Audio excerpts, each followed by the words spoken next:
Father of a murder victim is asking for justice to be fully served after learning that the man behind bars for the crime may not have acted alone. It's a case Always Investigating has been looking into, and tonight Gina Mangieri finds out what it would take to give it a second look. Gina? Joe, after a Mainland detective pieced together elements of the crime, he took his findings to the family. And now we're asking whether it's enough for prosecutors to take another look. Lacey Ruff's father explains how he endures after losing his 4-year-old daughter in one of Kauai's most horrific rape and murder cases 23 years ago, scouring land and sea with the search parties, then himself retrieving her submerged body from a deep ocean crevice. I turned all my buttons off because if not, I would end up in a mental hospital. So I kind of like created one safety in my mind. He walks us to all the scenes of what seemed an open and shut case, but new questions have him calling for full justice, despite Aaron Schonlau taking all the blame and long behind bars. When you read through this confession, I mean, all kinds of things and red flags jump off the pages. Ken Lawson, University of Hawaii Law School, and the Hawaii Innocence Project. If this case came to us at the Innocence Project, it'd be one that we would definitely take on to investigate.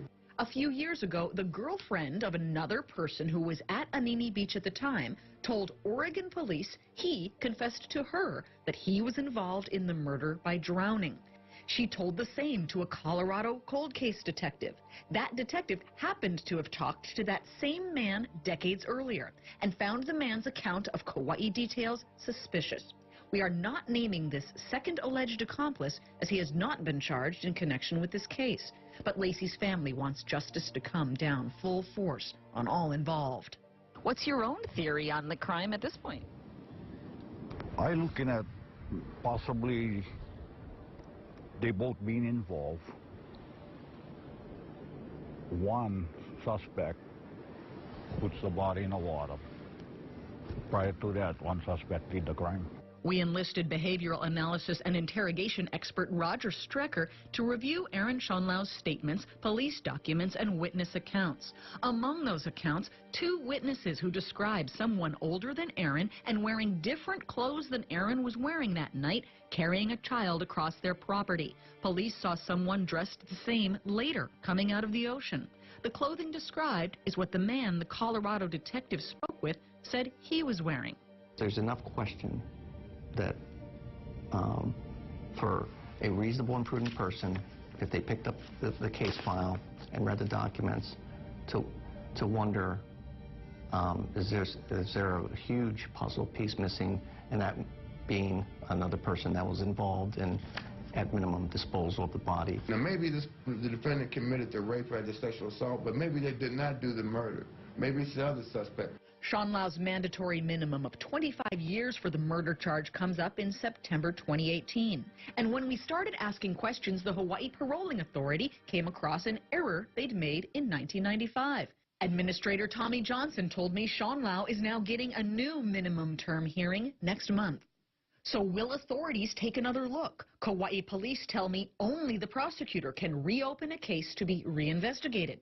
The Kauai prosecutor's office had assigned 2 staff investigators some time ago, not reopening the case, but spending about 100 hours reviewing the Colorado detective's leads. They talked to the girlfriend who had said that the other man confessed, but she recanted when reached by Kauai authorities. What they said to us did not bear out. People's circumstances sometimes lead their memories and recollections to shift for whatever reasons. It's still information that only someone who was there would know. He describes not being able to make the body sink and dragging her back out of the water. But Kauai investigators did not speak to the man who allegedly confessed this role. Because of the nature and circumstances of his situation, that was not possible to speak with him. He's not interested in talking to us about the case. Neither the prosecutors nor Kauai police are actively looking at any of it now. The case is and remains closed. A young cop who heard Schonlau's second confession, the one used in court, is now county council chairman. You've re-sparked my interest in this case, and definitely will be chatting with the prosecutor to figure out what more we can do. The prosecutor tells me they don't plan to reopen or have police reinvestigate unless additional new leads surface. We are confident that the person who did this is in prison. If we had evidence to bring charges, we would be more than willing to do so. The Colorado detective hopes the feds might take action. The federal grand jury in Honolulu meets regularly and looked at a filing he made, but that was back in January, and no charges have been announced. But what do they have to work with besides he said confessions? Kauai police tell me they have in storage an item of clothing from the victim, as well as hair samples and saliva collected from just Shonlau. At the time I had obtained his confession, in my mind it was clear that he was alone. Is it possible that he had help? And, of course it's possible. Anything's possible. That question hopefully will be answered. For the family's sake. Justice for my daughter, for her murder, and the people that involved in covering up her murder. She just telling me, go get him, Dad, through you. She telling me, go get him, through you. Because not for you, nobody would help me. Nobody like help me.